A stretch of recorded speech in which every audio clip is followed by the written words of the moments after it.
자, 성막과 예수 그리스도 두 번째 시간입니다. 우리가 지난 시간에 성막을 공부해야 되는 이유 5가지를 공부했어요. 그리고 울타리, 그리고 성막 문 이런 개념들을 공부를 했습니다. 이게 처음 접하는 개념일 수도 있기 때문에 복습을 좀 한 다음에 이야기를 나누도록 할게요. 다시 한번 복습해 볼게요. 성막의 그 의미가 뭐라고 했냐면 광야 생활부터 솔로몬 성전이 완성되기까지 이스라엘 백성이 하나님께 예배를 드리던 거룩한 처소이다.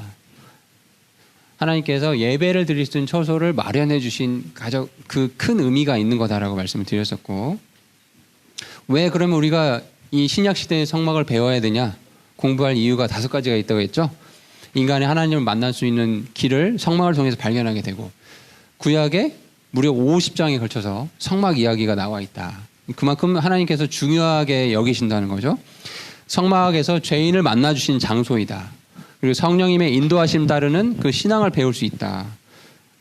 그러면서 지난주에 이 얘기 했었죠. 이 지성소 위에 구름 기둥과 밤에 불 기둥이 있어서 그걸 보고 이스라엘 백성들이 나아갈 거, 멈출 거 이런 것들을 결정했다고 했었어요. 자기 의지와 관계없이 하나님의 주권적인 인도하심을 따르는 삶을 살았다고 했어요. 신앙생활 전반을 배울 수 있다라고 얘기를 했어요. 자, 빠르게 복습하겠습니다. 자, 처음에 울타리가 있다고 했어요. 자, 이 울타리, 흰 울타리의 의미가 뭐라고 했죠?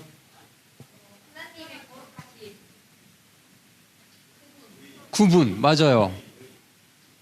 네, 선생님들이 대답을 우리 학생들이 대답을 해야 되는데, 네, 신자와 불신자의 명백한 구분을 지어주시기 위해서, 그리고 문은 오직 동쪽에 있는 이 한 문을 통해서만이 하나님께 나아갈 수 있다고 했죠. 내 마음대로 아무데나 찍고 들어오면 도적이다, 도둑놈이다라고 이렇게 말씀하셨어요.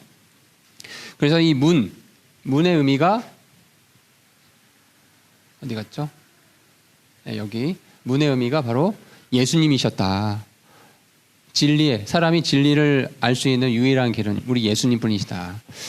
자, 우리가 이제 겉의 상황들을 봤어요. 성막의 울타리와 그 다음에 그 문까지만 봤어요. 자, 성막을 그 문을 통해서 동쪽의 문을 열고 딱 들어가면, 자, 이게 동쪽이에요. 동쪽의 문을 들어가면 좀 누가 보이죠? 네, 송아지, 황소, 뭐 염소 이런 것들이 짐승이 있고 사람이 있어요. 그리고 이제 번제단이 보여요. 자, 먼저 번제단에 대해서 말씀을 드릴게요. 자, 번제단. 한자어로는 네, 모두 다 알죠? 그리고 영어로는 The Altar of Burnt Offering이라고 되어 있는데, 크기가 가로, 세로 모두 5큐빗 정도 돼요. 그리고 높이는 3큐빗. 계산을 해보니까 가로 너비가 이제 2.5m 정도 되고 높이는 1.5m 정도 되는 그런 정사각형의 모양의 어떤 제단이 있습니다. 여기 보면은 여러분 눈에 띄는 특징이 뭐가 있죠? 한번 말씀을 해보세요. 예, 4개의 이렇게 뿔이 있죠. 네, 옮길 수 있게끔 이렇게 막대기 2개가 있어요. 색깔은 어때요? 황금색. 네, 그런데 황금은 아니었고 놋을 입힌 거예요. 시틴나무, 원래 나무로 만들었고 거기다가 놋을 이렇게 입힌 거예요. 자, 이 번제단에서 뭘 했을까요? 네, 죄인이 아까 처음에 장면 나왔는데, 자, 이 죄인이 하나님께 죄를 회개하려고 나오는 거예요. 죄의 싹은 사망이죠. 그럼 사실은 죄 지을 때마다 죽음 이렇게 돼야 되는데, 그러면 살아남을 사람이 없기 때문에 내 죄를 대신해서 이 짐승에게 죄를 전가하는 거예요. 자, 그리고 이제 이 짐승을 어떻게 할까요? 여러분, 우리가 이제 짐승을 대신 죽여요 뭐 이렇게 얘기하는데 사실 그냥 죽이지 않아요. 네, 그 말씀을 잠깐 볼까요? 여러분, 레위기를 한번 가보세요. 자, 레위기 9장을 한번 가봅시다. 번제단에서 첫 번째 하는 일은 사람을 대신해서 짐승이 죽는 일을 했다. 그래서 짐승이 죽으면 피가 흐르겠죠. 그래서 번제단에서 기억할 건 피를 첫 번째 기억을 해야 되는데, 자, 레위기 9장에 가보면 2절부터 아론에게 이르되 너는 흠없는 어린 송아지를 죄 허물로 취하고 흠없는 순양을 번제 허물로 취해 그것들을 주 앞에 드리며, 3절에 이스라엘 자손에게 말하여 이르기를 너희는 염소 새끼를 죄 허물로 취하고 흠없고 1년 된 송아지와 어린 양을 번제 허물로 취해라. 자, 이렇게 해서 취해서 어떻게 하냐면 8절 가보면 그러므로 아론이 제단으로 가서 자기를 위한 죄 허물 송아지를 잡음에 아론의 아들들이 그 피를, 당연히 죽였기 때문에 피가 나오겠죠. 피를 그에게 가져가니 그가 그 피에 자기 손가락을 담그고 그 피를 제단의 뿔들에 바르며 그 피를 제단 바닥에 쏟았다. 제단의 뿔들에 발랐다는 얘기가 바로 이 네 가지, 이 네 뿔에 발랐다는 얘기예요. 번제단의 뿔에 피를 발랐어요. 자, 좀 더 볼게요. 자, 10절 가보면 그 죄의 허물의 기름과 콩팥들과 간 위의 껍풀은 제단 위에 태우니 이 일이 주께서 모세에게 명령하신 대로 되었더라. 또 그가 그 고기와 가죽을 진영 밖에서 불태우니라. 13절도 가보면 그들이 번제 헌물을 그것들의 조각들과 머리와 함께 그에게 가져다 주매 그가 제단 위에서 그것들을 태웠다.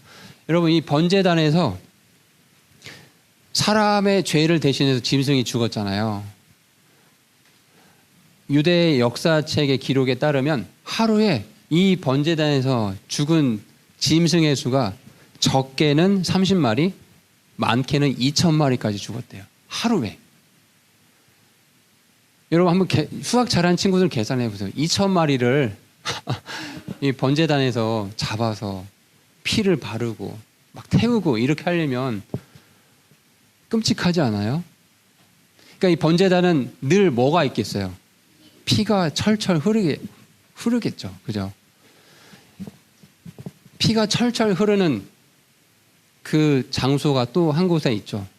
신약에 우리 예수님께서 갈보리 십자가에서 피 흘렸을 때 그 십자가가 완전히 피로 물들었겠죠. 마치 이 인간의 죄의 대가, 죄의 결과가 이렇게 비참하고 처참한 것이다라는 것을 번제단의 번제를 드리면서 계속 교육을 시키고 있는 거예요.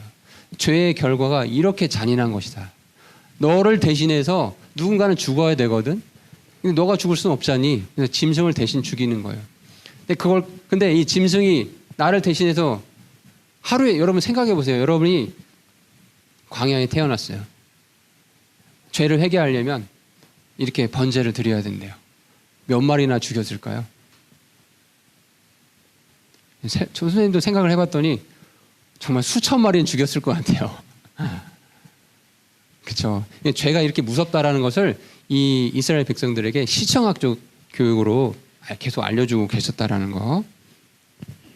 자, 이 뿔의 의미를 좀 설명을 드릴게요. 이 네 뿔이 있었는데 이것은 여러분 잘 기록을 해보세요. 제사장이 속죄제를 드릴 때 그 제물의 피를 바르는 곳이며 죄인들의 제단의 뿔을 잡으면 죽음을 면할 수 있었어요. 그래서 이 이스라엘 백성들에게 번제단의 뿔의 의미가 사죄의 뿔, 용서의 뿔, 또 생명의 뿔이었어요. 아무리 큰 죄를 지어도 누군가를 죽였다 하더라도 얼른 이 성막 문, 동쪽문을 들어가서 번제단의 뿔을 잡잖아요. 그럼 그 사람을 죽이지 못해요. 그만큼 놀라운 그런 이스라엘 백성들에게는 이 놀라운 것이 이 번제단의 뿔이었어요. 자, 그리고 또 하나 질문을 던져볼게요. 지금 우리가 레위기 말씀 읽어보니까 지금 이 짐승들을 다 조각내고 불로 태웠잖아요. 그렇죠? 근데 어떻게 태웠을지 한번 상상이 되세요? 불이 어디서 났을까? 우리 같으면 라이터가 있으면 할 텐데 라이터가 없어요. 그 시기는. 그렇죠? 가스레인지도 없어요. 불이 어디서 났을까? 이건 참 놀라운 기록이 성경에 있는데요. 이건 선생님 PPT로 만들어 왔어요. 여기 레위기 9장을 가보시면 번제단의 죄송해요. 번제단의 불의 근원에 대해서 레위기 9장 23, 24절에 이렇게 기록되어 있어요. 모세와 아론이 회중의 성막에 들어갔다가 나와서 백성을 축복하며 주의 영광이 온 백성에 나타났대요. 자, 보세요. 24절에 뭐라 되어 있어요? 불이 주 앞에서 나와 제단 위에 번제 허물과 기름을 태워 버렸대요. 하나님께서 불을 직접 주신 거예요. 그랬더니 그 광경을 보고 있는 백성들이 너무 놀라겠죠. 여러분, 이제 그 번제단에 제물을 드렸던 사람이 여러분이라고 한번 생각을 해보세요. 이 죄를 해결하기 위해서 나 대신 내가 키우던 어린 양 또는 뭐 염소, 뭐 그다음에 또 소도 있었죠. 얘를 데리고 갔어요. 다 조각 내고 피가 철철 흐르고 조각 내 가지고 제단 위에 올려놨어요. 뿔에다가 피를 다 발라놨어요. 이렇게 덜덜덜 떨고 있는데 하늘에서 불이 내려와서 그 제단 위에 번제의 불을 붙여가지고 고기가 타게 만들게 되면 그 광경을 봤을 때 두렵고 떨리겠죠. 이스라엘 백성들이 그것을 보고 소리를 지르며 얼굴을 대고 엎드렸대요. 두려우신 하나님을 보고 나서. 이 성경에 보면은 이 불에 대해서, 번제단의 불에 대해서 좀 강조해서 말씀을 하고 있는데요. 레위기 6장에 보면 이런 말씀이 있어요. 제단 위에 있는 불은 그 안에서 계속 타게 하여 꺼지지 않게 할지니라. 하나님께서 명령을 주신 거예요. 그 불을 꺼트리면 안 된다. 또 제사장은 아침마다 나무를 그 위에 태우며 또 번제 헌물을 그 위에 가지런히 놓고 화평 헌물의 기름을 그 위에서 태울 것이며, 불은 제단 위에서 항상 타게 하여 결코 꺼지지 않게 해야 된다. 이렇게 불에 대해서 아주 강조해 주고 계셔요. 그래서 역사 기록을 가보면 성막이 완성된 시기가 1445년 정도 된대요. 그리고 솔로몬의 성전이 바벨론에서 파괴된 시점이 BC 587년이에요. 그러면 약 1000년 가까이 이스라엘 백성은 이 명령을 지켰어요. 불을 꺼트리지 않으려고. 1000년 가까이. 자, 불이 하늘에서 내려왔다.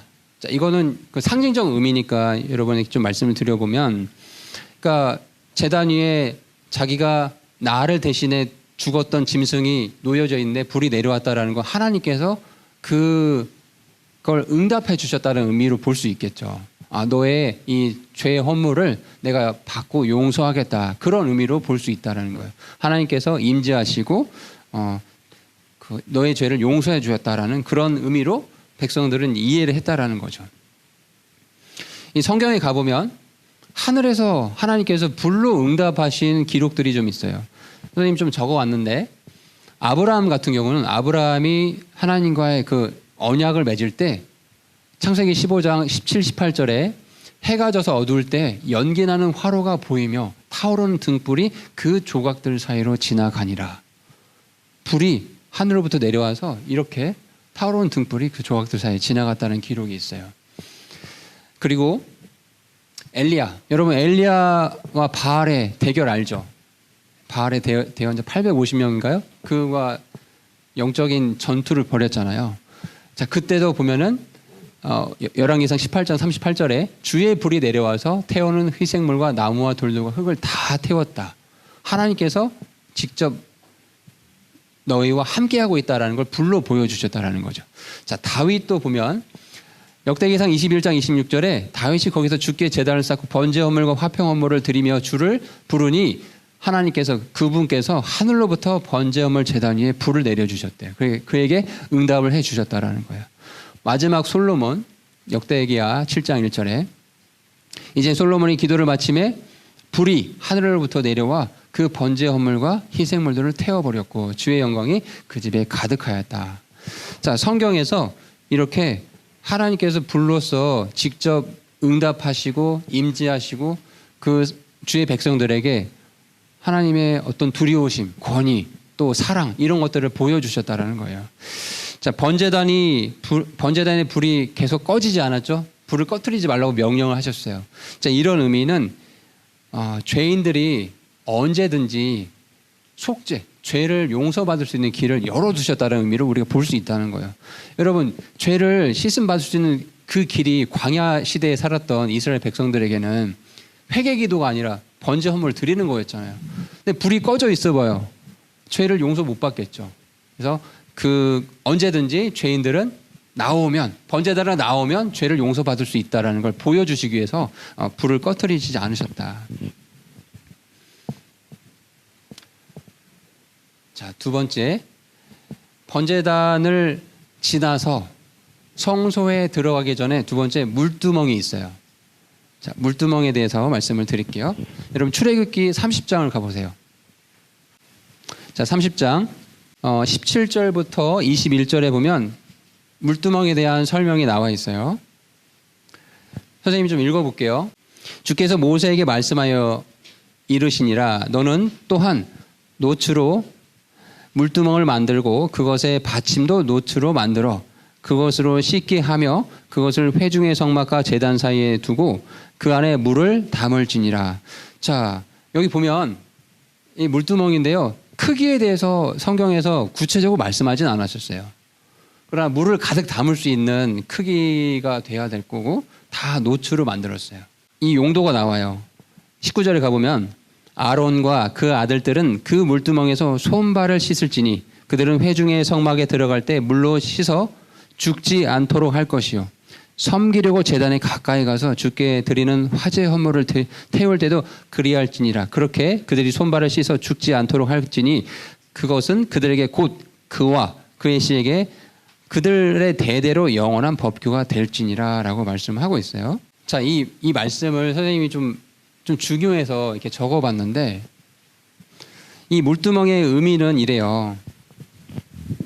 이제 성소에 들어가서 하나님께 예배를 드려야 돼요. 그 얘기는 무슨 얘기예요? 상상을 해보세요. 이제 울타리 밖에 있던 불신자가 동쪽에 있는 성막문을 통해서 예수님이라는 그 진리의 문을 통해서 이제 들어왔어요.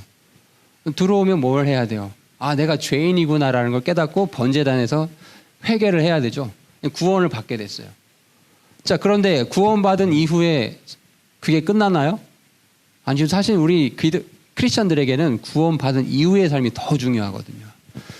그래서 이 아론과 그 아들들이 물두멍에서 손발을 씻었잖아요. 손발을 씻는, 즉 우리의 성화의 삶에 대한 회개가 필요함을 지금 이 말씀에서 물두멍을 통해서 우리는 그런 것들을 알 수 있는 거예요. 자, 여기 말씀에 보면은 특별히 20절 말씀을 좀 주목해서 봐보세요. 출애굽기 30장 20절 말씀에 그들은 회중의 성막에 들어갈 때 물로 씻어서 죽는 것을 면할 것이요. 여러분, 성막, 여기는 이제 그 성소와 지성소를 말하는데 거기에 들어갈 때 꼭 손발을 씻어야 된대요. 이게 무슨 얘기일까? 그 안에 들어가서 이제 예배를 하나님께 드리는 거예요.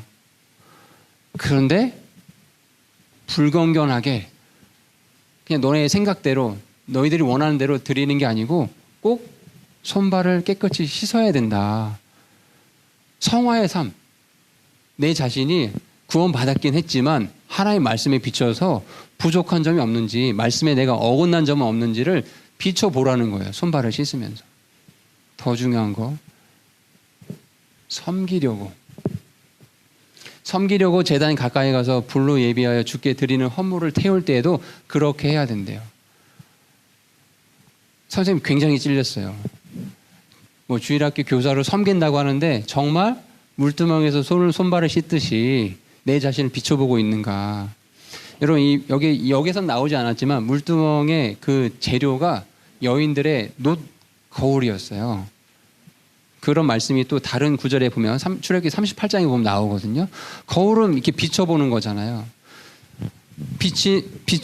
거울처럼 비치는 그 모습과 물을 통해서 내가 하나님 말씀에 부족한 점이 없는지 이걸 돌아보고, 특히 섬긴다고 잘난 체 하는 게 아니라 더 조심해야 된다. 주께 이렇게 드릴 때 그렇게 해야 된다. 그러지 않으면 죽을 수도 있다.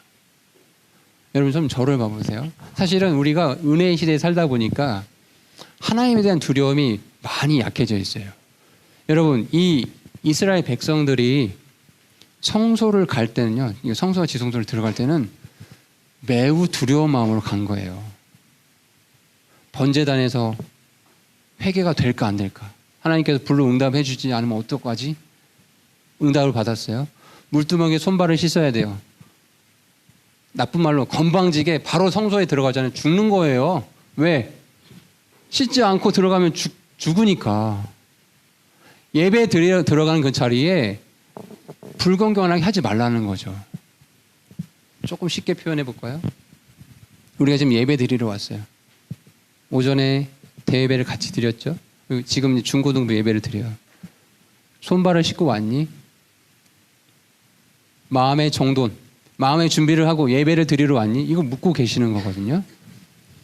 시간 됐으니까 또 앉아있다 가면 되겠지. 사실 그런 마음이면 구약시대는 여러분 살아남지 못했을 거예요. 예배 시간에 딴 생각하고 뭐 졸고 자고 감히 상상이나 했을까요? 손발 안 씻었을 때 바로 죽음을 당했는데. 사실은 우리가 너무 의뢰인 시대에 살다 보니까 이 주님에 대한 예배에 대한 태도들이 좀 부족한 점들이 있을 수도 있을 것 같아요. 이 물두멍의 의미를 통해서 여러분 자신을 좀 잘 점검해 보면 좋겠어요. 자, 그다음에 물두멍을 지나가면 드디어 성막에 들어갈 수 있어요. 성소와 지성소. 잠깐 내부를 먼저 보여드릴게요. 여기에 물두멍이 있는데 지금 가려져 있는 거예요. 자, 이렇게 해서 여기 성막으로 들어가면 성소와 지성소가 있는데, 성소에 지금 동그라미 쳐놨어요. 이쪽이 북쪽이에요. 남쪽이고 동쪽이 서쪽이에요. 이쪽이. 그래서 들어가서 이제 들어가서 왼쪽 편이겠죠. 우리 입장에서 보면 이 순금 등잔대의 의미를 설명을 드릴게요. 오늘 여기까지 드릴 거예요. 자, 순금 등잔대의 모습은 이렇게 생겼어요. 가운데에 어떤 기둥이 되는 줄기가 있고 그 옆으로 3개씩 해서 총 7개의 여기도 다 불을 붙이는 형태거든요. 이렇게 등잔이 되어 있어요. 사실 이것도 성경을 가서 보면은 정확하게 크기에 대해서는 어떤 기록이 없어요. 근데 어떤 역사학자들의 말에 따르면 높이가 152cm 정도 될 것이다라고 추정을 하고 있고, 이 가로 세로 너비는 107cm 정도 될 것이다라고 얘기를 하고 있어요. 자, 이게 하는 역할은 뭐냐? 여러분, 이 성소와 지성소 안에 창문이 있어요? 창문이 없죠.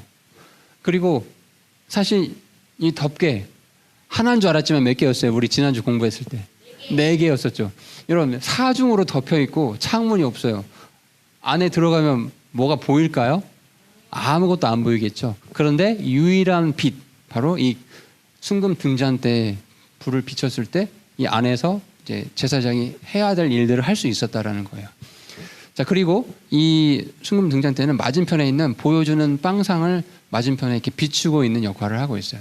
자, 이런 의미들은 다음 시간에 또 설명을 드릴게요. 자, 이런 역할들을 한다는 거예요. 왜요? 궁금한가요?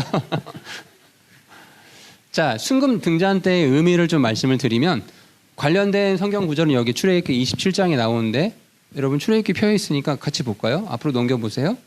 자, 출애굽기 27장 20절 21절에 가보면 이렇게 되어 있어요.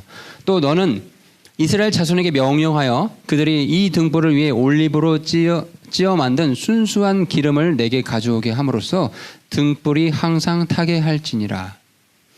아론과 그의 아들들은 회중의 성막에서 증언 앞에 있는 휘장 밖에서 저녁부터 아침까지 주 앞에서 등불을 정비할지니 그것은 이스라엘 자손을 위해 그들의 대대로 영원한 법규가 될지니라.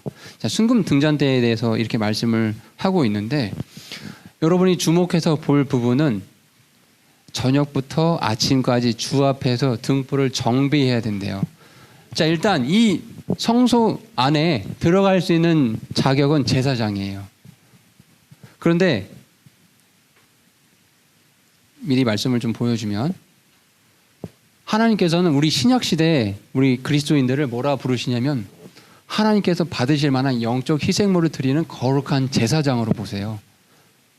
저와 여러분을요.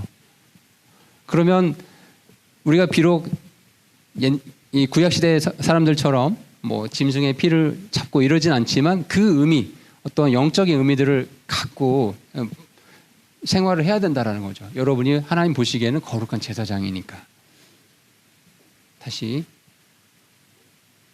자, 그래서 저녁부터 아침까지 주 앞에서 등불을 정비해야 되는 일이 이제 제사장의 임무라는 거예요. 이 정비하다라는 이 표현에 우리 영어 성경을 가보시면 오더리라는 표현을 쓰고 있어요.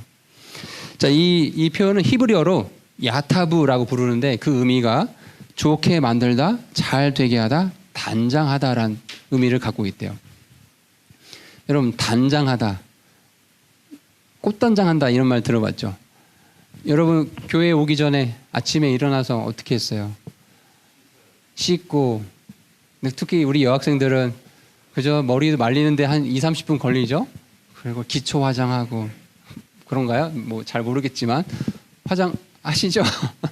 네, 그리고 뭐 하나 잡티가 있는지 없는지 아주 섬세하게 보잖아요. 단장한다고 했을 때. 남자친구들도 머리가 여기 머리카락이 삐져나왔나 안 삐져나왔나 보고 막 그랬을 것 같은데, 마치 이 등잔 때에 등불을 관리할 때 마치 우리가 그 거울을 보고 여러분의 외모를 잘 단장하듯이 등불을 관리할 때도 그렇게 아주 섬세하게 조심스럽게 해야 된다는 얘기를 하고 있는 거예요. 그리고 또한 이 말씀의 빛이잖아요. 빛. 등잔 때 유일한 빛이었잖아요. 이 빛에 비추어서 내 모습이 여러분이 거울을 보듯이 하나님의 말씀에 비추어서 내 모습이 하나님 앞에 바르게 서여 있나? 이런 것들을 살펴보라는 의미가 이제 이 등잔 때 빛에 이제 숨겨져 있다. 상징적 의미가. 그래서 이 일곱 등잔대의 의미를 좀 말씀을 드리면, 이것은 세상의 빛이 되신 예수 그리스도를 의미한다고 성경학자들이 이야기를 합니다. 요한복음 8장 12절에 이런 말씀이 있어요. 방금 봤던 말씀. 예수님께서 다시 그들에게 말씀하여 이르시되 나는 세상의 빛이니 나를 따르는 자는 어둠 속에서 걷지 아니하고 생명의 빛을 얻으리라. 예수님께서 세상의 빛으로, 생명의 빛으로 이 땅 가운데 오셨어요. 여러분, 이 말씀을 볼 때 그냥 문자로 보지 말고 이거를 여러 번 생각하고 곱씹어 보고 하면은 참 놀라운 말씀이거든요. 이 말씀을 가만히 봐보세요. 예수님께서 나는 세상의 빛이래요. 여러분, 여기서 퀘스천이 드는 거예요. 세상의 빛, 전등 불빛도 있고 태양빛도 있고 어둡지 않은데 왜 하나님 예수님께서 자신이 왜 세상의 빛이라고 하셨을까? 나를 따르지 않는 자는, 나를 따르는 자는 어둠 속에 걷지 아니한대. 그러면 반대로 얘기하면 예수님을 따르지 않는 자는 어둠 속에서 걷는다는 얘기죠. 이건 또 무슨 얘기인가? 믿지 않는 내 친구는 잘 사는 것 같은데, 그런 생각이 좀 들죠. 저는 이제 이 말씀을 보면서 몇 년 전에 그 광명 동굴을 간 기억이 번뜩 떠올랐어요. 여러분 혹시 가봤나요? 거기 여름에 가면 되게 시원하거든요. 동굴에 가보면 진짜 동굴이야, 동굴. 근데 몇 킬로미터가 이렇게 안으로 쭉 들어가서 나름대로 이렇게 꾸며놨어요. 당연히 이제 불빛을 해놓죠. 동굴이 너무 어둡기 때문에. 그런데 어느 한 곳에 가면은 무슨 동굴 불빛쇼 해가지고 갑자기 불을 이렇게 끄는 타임이 있어요. 근데 그게 몇 해가 지났는데도 저는 아직도 그 기억이 생생한데, 분명히 눈을 뜨고 있는데 동굴에서 불을 끄니까 내가 눈을 떴는지 감았는지 전혀 구분이 안 가는 거예요. 아무것도 안 보이는 거예요. 그래서 순간 너무 무섭더라고요. 분명히 옆에 이제 저희 주한 사람이 손잡고 이렇게 있었는데도 눈을 내가 떴는데 바로 눈앞에 1cm 앞도 안 보이니까, 아, 이게 정말 어둠이구나. 이게 진짜 어둠이구나. 그래서 그 쇼 이후에 빨리 나가고 싶더라고요. 아, 여기 동굴 뭐가 멋지냐. 아무 관심이 없어졌어요. 빨리 막 나가고 싶은 마음이 들더라고요. 여러분, 바로 이거거든요. 어둠 가운데 이 세상이 있다라는 거예요. 그런데 예수님이 그들에게도 믿는 자나 믿지 않는 자에게나 은혜를 주고 계셔요. 그러다 보니까 희미한 그 불빛이라도 있으니까 괜찮은 줄 알고 있는 거예요. 마치 동굴 속에서 희미한 불빛이 있으니까 이 정도면 뭐 살만한 거 아닌가라고 착각을 하는 거죠. 착각을. 근데 정말 예수님의 빛이 없어졌을 때, 성막 안에서 순금 등잔대 불빛이 꺼졌을 때 아주 칠흑 같은 어둠이 있는 것처럼 예수님이 세상의 빛이 되어지지 않으면 이 세상은 아비규환입니다. 진짜. 그 동굴, 아무것도 빛이 없는 그 어둠 속에서 무슨 선한 것을 할 수 있을까요? 저는 그 생각을 해봤어요. 이렇게 컴컴한 동굴에서 누가 뭘 훔치거나 누구를 때리거나 성추행하거나 하는데 이거 어떻게 잡아내냐, 증거가 없는데, 막 이런 생각이 좀 들더라고요.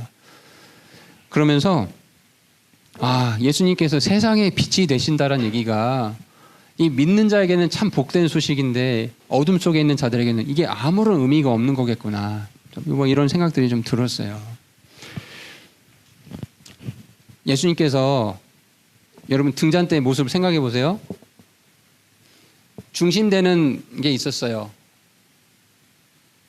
이건 뭐 비유적인 거니까 뭐 그렇게 꼭 이렇게 안 봐도 되지만 선생님이 말씀을 보면서 자, 이 중심되는 기둥이 예수님이라고 한다면 옆에 가지들은 우리들이 아니지 않을까, 예수님께서 세워주신 교회들이지 않을까, 이런 생각들이 들었어요. 그렇다고 한다면 이 예수님과 함께 붙어있는 이 교회들, 저와 여러분이 해야 될 일은 세상에 빛을 비추는 일이지 않을까, 이런 생각들이 좀 들더라고요. 아니나 다를까 예수님께서 이미 말씀해 주셨어요. 마태복음 5장 14절에 너희는 세상의 빛이다. 지금 졸고 있는 친구들도 있지만 너희는 세상의 빛이다라는 거예요. 세상의 빛. 비록 졸고 있지만 세상의 빛이라는 거예요. 자, 빛이 제 역할을 하지 못하면, 빛이 제 역할을 하지 못하면 많은 사람들이 고통을 받게 되잖아요. 여러분 전기가 없다고 생각해 보세요. 이 전기 불빛이 없다고 생각해 보세요. 단 1시간도 아마 못 살 거거든요. 저와 여러분 하나님 보시기에는 세상의 빛이라는 거예요. 그리고 주님의 피값으로 사신 교회들이에요. 저와 여러분이. 한 사람 한 사람이 교회거든요. 그런데 세상을 향해서 빛을 비추고 있는가? 여러분 세상을 향해서 빛을 비추고 있나요? 예수님의 진리의 복음의 빛을 비추고 있습니까? 이걸 묻고 싶어요. 우리가 뉴스를 보면 참 안타까운 소식들을 종종 접하게 되죠. 교회가 뭐 어떻게 했다더라, 교회 목사가 뭐 어떻게 했다더라, 이런 소식들을 접하게 되죠. 교회마저도 살아계신 하나님의 말씀을 제대로 선포하지 못하고 진리를 왜곡하거나 감추거나 오히려 더 세상보다 못한 그런 일들을 보게 되면은 사실은 그나마 세상에서 빛을 기댈 수 있는 곳은 교회, 저와 여러분밖에 없는데 그 빛이 흐리멍텅하고 빛을 발하지 않으면 도대체 세상은 어디에다가 의지하고 소망을 줄 수 있겠냐는 거죠. 예수님께서 그 얘기 하시는 거예요. 너희가 세상의 빛인데 너희가 빛을 발하지 않으면 정말 이건 아무런 소망이 없는 세상이다. 여러분이 신약의 제사장인들이란 말이에요. 그럼 그 제사장의 어떤 책무와 의무감 이런 것들을 좀 가지시면 좋겠어요. 자, 그럼 마지막으로 세상의 빛이 이제 여러분들인데 그럼 빛을 비춰야 되는데 이거 어떻게 하는 건가? 이런 부분을 좀 말씀을 드릴게요. 자, 주의할 점이 있어요. 주의할 점. 세상의 빛을 비춰야 된다. 세상을 보니까 뭔가 왜곡되어 있고 잘 사는 사람, 못 사는 사람 나눠져 있고 이거 문제가 있다. 사회 개혁 운동을 해야 되겠구나. 청와대 앞에서 시위를 해야 되겠구나. 이게 맞을까요? 주의할 거는 교회는 그게 아니라, 교회의 역할이 그게 아니라는 거예요. 우리 주변을 보니까 밥을 굶고 다니는 친구가 있어요. 너무 불쌍하다. 내 전 재산을 털어서 도와줘야 되겠다. 물론 좋은 일인데 교회의 목적, 구제에 있지 않다라는 거예요. 교회는 1차적인 목적은 뭘까요? 여러분 아마 알고 있을 거예요. 교회의 1차적인 목적은 뭐예요? 잃어버린 영혼들, 어둠 속에 있는 세상의 빛이신, 생명의 빛이신 예수님을 모르는 그들에게 생명의 빛, 복음의 빛을 전달하는 거예요. 그게 1차적인 목적이에요. 그렇죠? 그 일을 하고 있냐라고 묻고 있는 거죠. 예수님께서. 우리가 이 성막 공부를 통해서 그거를 다시 한번 점검해 봤으면 좋겠어요. 너희는 세상의 빛이다 졸고 있는 친구들, 세상의 빛인데 그 빛의 역할을 하고 있냐는 거예요. 그리고 교회의 2차적인 역할은 구원받은 그 친구들을 주의 말씀으로 잘 양육하고 성화의 삶으로 이끌어가는 그 역할들을 하는 거거든요. 너희는 세상의 빛이다. 여기 한번 보세요. 여러분 모두가 세상의 빛입니다. 반짝거리죠? 이거 우리 몇 달 전에 찍은 거잖아요. 이 사진을 보면서 뭉클했어요. 이 한 사람 한 사람이 빛이구나. 여기 보면 마지막 말씀 보이나요? 마태복음 5장 16절 보이나요? 같이 읽어봤으면 좋겠어요. 너희 빛을 사람들에게 비추어 그들이 너희의 선한 행위를 보고 하늘에 계신 너희 아버지께 영광을 돌리게 하라. 너희의 선한 행위는 복음의 빛을 비추는 거예요. 여러분의 학교 생활, 사회 생활, 선생님들 같은 경우는 직장 생활, 사업장, 여기서 그리스도인에서의 어떤 복음의 빛, 그 빛된 삶, 이걸 보이는 거예요. 너희는 세상의 빛이다. 기억하시면 좋겠어요. 세상의 빛이 되시길 바랍니다. 네. 자, 기도하고 마치겠습니다. 좋으신 하나님 아버지, 오늘 성막과 예수 그리스도 두 번째 시간으로 번제단, 물두멍, 그리고 순금 등잔대의 의미들을 우리 아이들과 함께 살펴보았습니다. 성막 안에 그 순금 등잔대에 빛이 없으면 아무것도 할 수가 없다라는 것을 보면서 이 세상의 빛으로 오신, 생명의 빛으로 오신 예수님, 그리고 그 예수님을 따르는 자들에게 너희는 세상의 빛이라고 약속해 주셨고, 이제 너희의 선한 행실을 보고 하늘에 계신 하나님께 그 믿지 않는 자들이 영광을 돌릴 수 있도록 그렇게 빛을 비춰야 된다라고 저희들에게 당부를 주신 그 말씀을 우리 마음속에 기억하길 원합니다. 세상의 빛으로 주님께서 주신 그 빛을 우리 아이들이 곳곳에서 삶의 현장에서 밝히 드러내는 우리 아이들이 되길 원합니다. 하나님께서 비록 연약하고 어린 아이들이지만 그 마음 속에 주님을 찬양하고 주님을 사랑하는 마음을 굳건히 세워주시고 예수님을 사랑하고 주님을 섬기는 삶이 얼마나 복된 것인지를 우리 아이들이 시간이 지나면서 더 알아갈 수 있도록, 더 그 마음이 확고해질 수 있도록 주님께서 인도해 주시옵소서. 주님께 또 한 주간의 삶을 맡겨드리며 예수님의 이름으로 기도합니다.